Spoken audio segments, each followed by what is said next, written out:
શાળામાં શિક્ષણ સારું નથી મળતું। ખાનગી શાળામાં શિક્ષણનું સ્તર સારું હોય છે, તેથી દરેક વ્યક્તિ પોતાના સંતાનોને ખાનગી શાળામાં અભ્યાસ કરાવવા માંગે છે। પરંતુ અમે આપને એક એવી સરકારી શાળાની વાત કરવા જઈ રહ્યા છીએ જેની સુવિધાઓ અને શિક્ષણ સ્તર ખાનગી શાળાને પણ ટક્કર મારે તેવું છે। અહીં એડમિશન માટે પડાપડી હોય છે, ત્યારે જુઓ આધુનિક સુવિધાથી સજ્જ સરકારી શાળાનો આ અહેવાલ।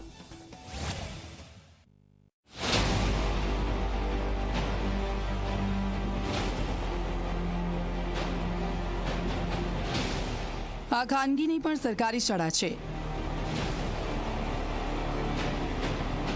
અહીં એડમિશન માટે થાય છે પડાપડી।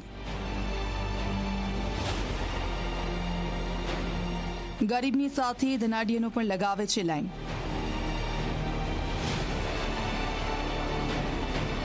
આ સરકારી શાળાનું શિક્ષણ છે સૌથી શ્રેષ્ઠ। દર વર્ષની માફક આ વર્ષે પણ એડમિશન માટે લાંબી લાઈનો લાગી।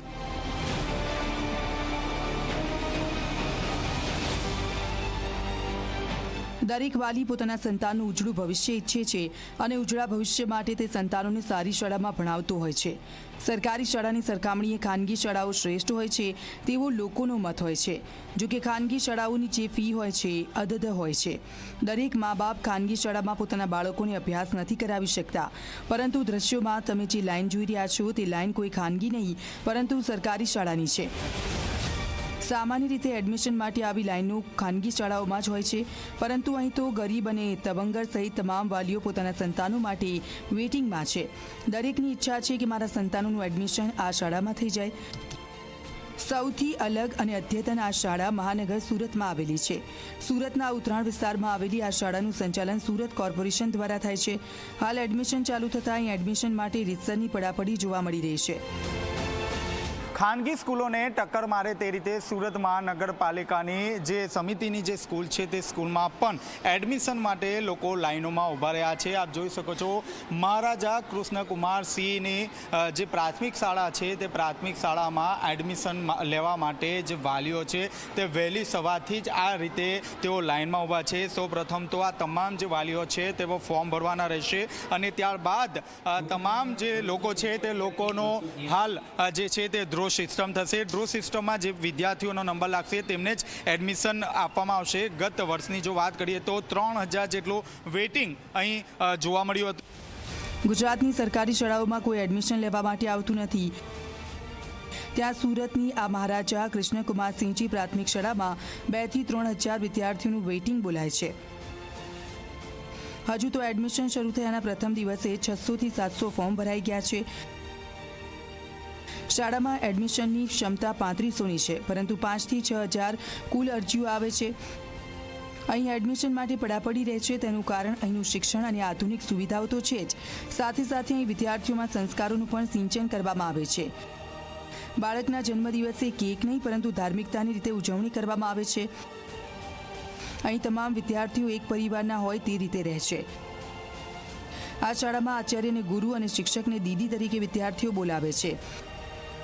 તો અહીં ખાનગી શાળાઓમાં પણ ન હોય તેવી તમામ આધુનિક સુવિધાઓ છે, જેના કારણે ગરીબ કે ધનાઢ્ય વાલીઓ પણ લાઇનમાં બેસીને પોતાના સંતાનોને એડમિશન અપાવવા માટે તલપાપડ હોય છે। મારું બાળક બીજી સ્કૂલમાં ભણે છે, પરંતુ આ સ્કૂલનું વાતાવરણ, આ સ્કૂલનું શિક્ષણ અને આ સ્કૂલમાં અપાતી શિક્ષણની પદ્ધતિ એના વિશે અમે સારા એવા માહિતગાર છીએ।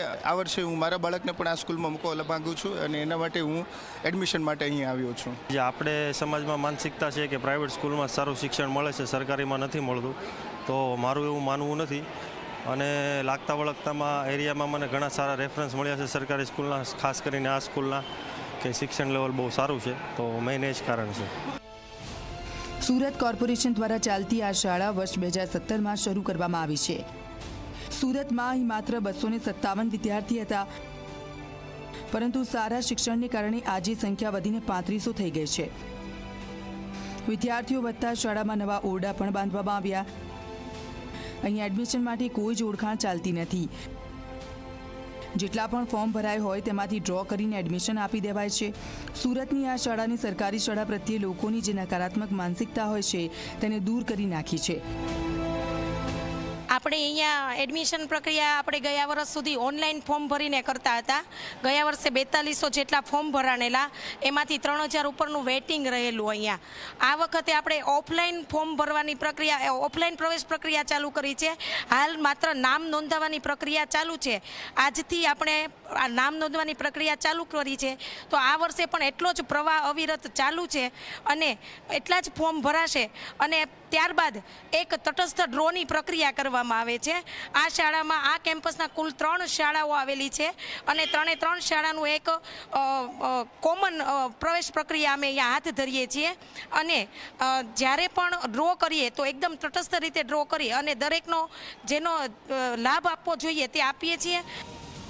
સુરતની આ શાળાની સાથે ગુજરાતના અલગ અલગ શહેરોમાં આવી ઘણી શાળાઓ છે જેમણે પોતાના શિક્ષણના સ્તર અને આધુનિક સુવિધાને કારણે અલગ નામના મેળવી છે, પરંતુ આવી શાળાઓ આંગળીના વેઢે ગણી શકાય તેટલી જ છે. સરકાર દરેક શહેર અને ગામમાં સ્માર્ટ શાળાઓ વિકસાવે તે જરૂરી છે. આવી શાળાઓ બનશે તો જ શિક્ષણનું સ્તર ઊંચું આવશે અને કોઈ ગરીબ મા બાપનું સંતાન શિક્ષણથી વંચિત નહીં રહી જાય. સંતાન સારું શિક્ષણ મેળવશે તો તેનો સીધો ફાયદો દેશને થશે. ત્યારે આપણે સૌ આશા રાખીએ કે સરકાર વધુમાં વધુ સંખ્યામાં આવી શાળાઓનું નિર્માણ કરે. ચેતન પટેલ, ઝી મીડિયા, સુરત.